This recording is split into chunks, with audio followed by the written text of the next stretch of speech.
شمشاباد کی green avenue colony میں شہید کردہ مسجد خواجہ محمود کی دوبارہ تعمیر کا آج جمعے کو باقاعدہ طور پر آغاز ہو گیا۔ مجلس کے رکن اسمبلی کوثر محی الدین اور راجندر نگر اسمبلی حلقے کے انچارج مرزا رحمت بیگ کے علاوہ مجلس کے دیگر قائدین نے آج مسجد کے ملبے کو ہٹا کر وہاں جمعے کی نماز ادا کی۔ بعد ازاں مسجد کی دوبارہ تعمیر کا سنگ بنیاد رکھا گیا۔ جمعے کی نماز کے لیے عارضی طور پر شامیانے کا انتظام کیا گیا تھا۔ واضح ہے کہ صدر مجلس بیرسٹر اسد الدین اویسی کی نمائندگی پر حکومت نے مسجد کی دوبارہ تعمیر کی اجازت دے دی ہے۔ مجلس کے رکن اسمبلی کاروان کوثر محی الدین کے مطابق جمعرات کو دن بھر ملبے کی صفائی کی گئی تھی۔ جمعے کا اہتمام کیا گیا اور مسجد کی تعمیر کا دوبارہ سنگ بنیاد رکھا گیا۔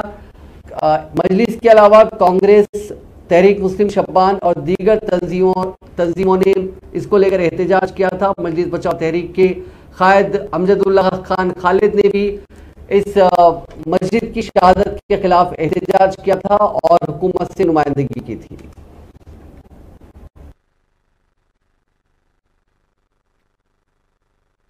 کیونکہ انہوں نے وہ محنتیں اور کاوشیں کی جس کی بنیاد پر اللہ تبارک و تعالیٰ کے اس عظیم جگہ کو اور مسجد خواجہ محمود کو انہوں نے اپنے آواز کے زور پر، اپنے بازو کے زور پر الحمدللہ احتجاجی مظاہرے کر انہوں نے اس جگہ کی حفاظت فرمائی ہے۔